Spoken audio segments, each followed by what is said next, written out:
Alice Penel, bonjour. Bonjour.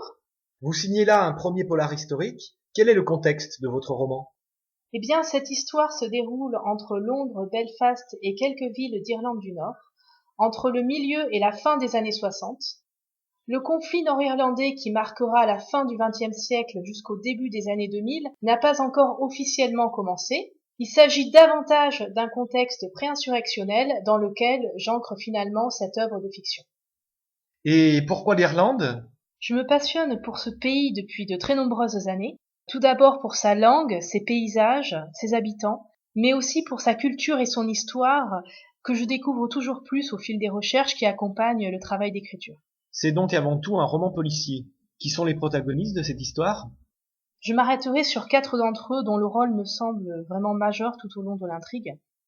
Le premier est le commissaire de Scotland Yard, Alistair Nelson, auditeur des radios pirates, dont la personnalité atypique rompt avec le conservatisme de ses aînés. Il est accompagné d'un jeune policier d'Irlande du Sud, Liam O'Brien, de nature plus réservée. Le troisième protagoniste, quant à lui, est un gangster nord-irlandais qui tente de se refaire, on pourrait dire, une virginité en se présentant à l'élection législative de 1966. Il y a enfin un dernier personnage clé, un personnage féminin que je vous laisserai découvrir. Pourquoi un polar historique? Eh bien, dans la vie, je suis également historienne de l'art, donc le roman historique est un peu lié à ma passion pour l'histoire de l'art. Une façon finalement de lier mon travail de recherche à ce besoin d'imaginaire qui me suit depuis l'enfance. Après ce roman, avez-vous un autre projet d'écriture?